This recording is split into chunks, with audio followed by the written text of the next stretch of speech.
Hello everybody, welcome back to my channel. My name is Ryan and today I am going to be doing the end of the year book tag. So I recently saw Katie is Reading doing this book tag and I believe it was created by Ariel Bassett. If I can find that original video, I'll link that one down below as well as Katie is Reading's video. I was originally going to do an end of the year TBR. I thought this would be a more fun way of doing it, so I am doing it. So let's dive right into the questions. Question number one is, are there any books that you have started this year that you need to finish? I believe I have only DNF'd 2 books, and that was Throne of the Fallen by Kerri Maniscalco and Brideshead Revisited by Evelyn Waugh.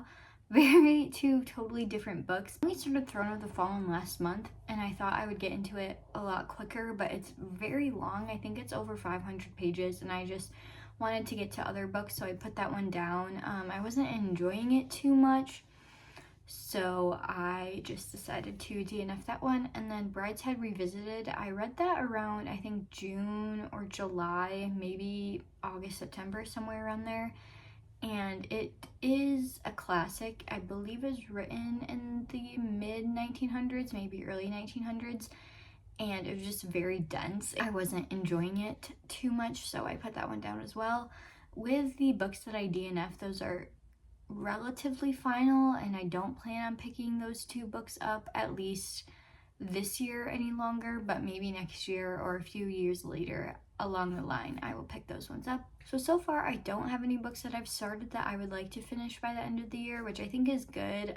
Normally once I start a book I finish it. I tend not to DNF too often, but those 2 were ones that I have put down indefinitely. Question number 2 is, do you have an autumnal book that you are going to transition into the end of the year with? I have 2 books for this. One I have already started, I think 2 days ago actually, and that is Intermezzo by Sally Rooney. Let's see how many pages. I am 125 pages into this one, and I chose this book to read in November because, I don't know, this just had a really November vibe to it, and lucky for me we actually start at the beginning or middle of October, so that kind of worked out with the timeline of this book. But I tend to like to read longer literary fiction books in the fall and winter time, so this one just seemed like the perfect one to pick up. I wanted to maintain the hype that I have for it and not just keep pushing it farther and farther back down on my TBR, and I'm enjoying it. So far, I feel like it's really different from any of her other books, Normal People, Conversations with Friends, and Beautiful World, Where Are You? I feel like I would most compare it to Beautiful World, Where Are You? I feel like the writing style is kind of similar. Peter is one of the brothers who we follow, and his point of view, his chapters are just completely long paragraphs, no breaks at all, and it takes forever to get through.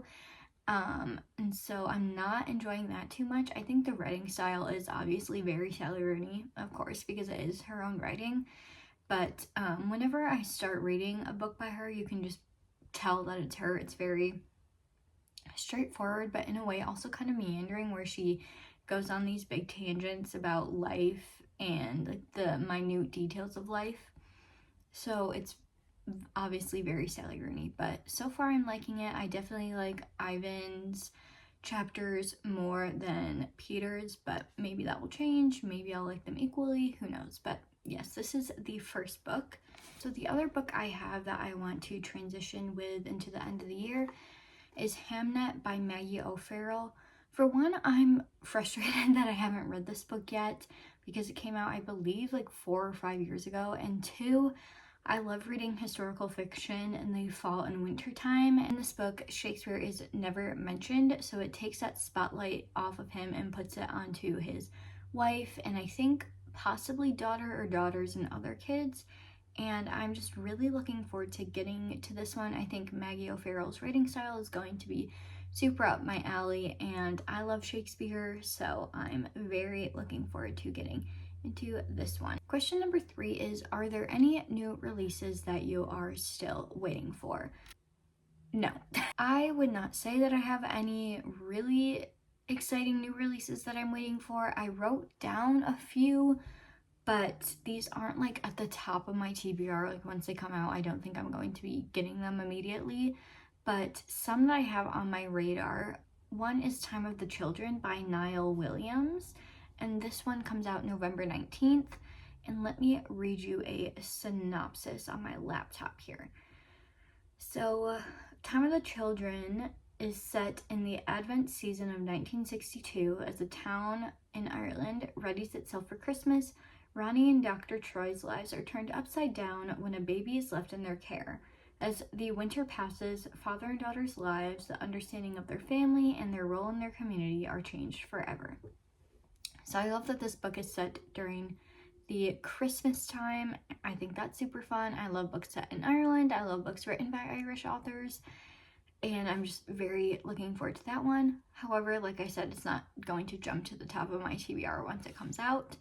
The second one is one that I actually have downloaded on my Kindle that I got an ARC of, and it comes out December 3rd, and that is I Might Be in Trouble by Daniel Aleman. So this one sounds really funny, and it says, when David connects with a sexy stranger on a dating app, he figures a wild night out in New York City might be just what he needs to find inspiration. Lucky for him, his date turns out to be handsome, confident, and wealthy, not to mention the perfect distraction from yet another evening staring at a blank screen. After one of the best nights of his life, David wakes up hungover but giddy, only to find Prince Charming dead next to him in bed. Horrified, completely confused, and suddenly faced with the implausible but somehow plausible idea that he may have actually killed his date, David calls the only person he can trust in a moment of crisis, his literary agent, Stacy. Together, David and Stacy must untangle the events of the previous night, cover their tracks, and spin the entire misadventure into David's career-defining novel. If only they can figure out what to do with the body first. So that one sounds really funny to me. I think it's just gonna be a dark but also kind of lighthearted read, so I'm looking forward to that one. And then the last one is City of Nightbirds, and this one comes out November 26th. So not that too long of a wait, and this one really interests me because it's about ballet and ballerinas. So this says, painting a vivid portrait of the Russian ballet world where cutthroat ambition, ever-shifting politics, and a sublime artistry collide, City of Nightbirds unveils the making of a dancer with both profound intimacy and breathtaking scope. If there's one thing about me, it's that I love ballet and reading about ballet and reading about ballerinas, so I'm super excited for this one. Question number 4 is, what are 3 books that you want to read by the end of the year? Better Than the Movies by Lynn Painter is the first one. Better Than the Movies by Lynn Painter is one that I would like to read by the end of the year. I absolutely, like everybody else in the world, loved Better Than the Movies, and this is the sequel that I have been not so patiently waiting for. Why haven't I read it yet? Don't ask me, I'm not sure. But this is told in Wes's point of view as Liz and Wes are in their first year of college, and just it goes through their trials and tribulations as a couple going through college, possibly long distance issues, and I think also Wes trying to win Liz back after they maybe have broken up after Better Than the Movies. I'm not too sure. I'm excited to go into it blind. And yeah, I'm excited to read this rom-com. The next one that I have is The Bear and the Nightingale by Katherine Arden. This is one that I've had on my TBR for years, and I just purchased a copy of it because I feel like December is going to be the time that I finally read this. Katherine Arden wrote one of my favorite books of the year, which came out this year, and that was In the Warm Hands of Ghosts, which is another historical fiction set during World War I, and I fell in love with that book. This is another historical fiction with a bit of fantasy thrown in there. It follows Russian folklore. And another thing about me is I love Russian history. I am really looking forward to getting into this one. This is also set in the winter time, if you couldn't tell by the cover, which I absolutely love this cover. I think it's really pretty. Yeah, so that's that one. And then the last one is Bel Canto by Ann Patchett. I have read 2 books by Ann Patchett. The first one I read was The Dutch House, and then I read Tom Lake last year. I think Tom Lake was my favorite book of the year. It was either, my favorite book last year was either Tom Lake or In Memoriam by Alice Wynne. So I love Ann Patchett. This is one of her earlier novels, and this kind of just screams November, December reading to me. I couldn't exactly tell you why. And I'm just really excited to get into this. I want to see what Ann Patchett's earlier writing is like, because I've loved her later writing, so I want to see what she started out with. So yeah, that's Bel Canto, and once again, I'm looking forward to reading this one. Question number 4 is there a book that still could be your favorite of the year? So going back to one of the earlier books, I think a favorite of the year, and I haven't had many of them, unfortunately, but a favorite of the year could be Intermezzo by Sally Rooney. I've given all of Sally Rooney books 4 or 5 stars, and I don't think this one's going to be any different, even though I did complain about it earlier. I don't think this one's going to be much different in terms of enjoyment, and I just think I need to get into it a little bit more. I'm only 100 pages in out of over 400 pages, so I think this one could be a solid contender of one of my favorites of the year. Like I said, I haven't had many, maybe 4 or 5, so this could be one of my favorites of the year or my favorite of the year. We've made it to the last question, question number 6, which is, have you already started making reading plans yet? So a little bit. These are very tentative plans. I only have, I think, 2 reading plans. One is to read more nonfiction. I've read maybe 2 or 3 nonfiction books. That's a lie. I think I've read 1 or 2 nonfiction. I would like to make it up to 2, 3, 4, or 5. I really want to increase the amount of nonfiction books I'm reading, and just be constantly learning about new things. And then the other reading goal I have is to read 80 books. That was my goal this year. I'm not sure I'm gonna make it to that. I'm currently at 59.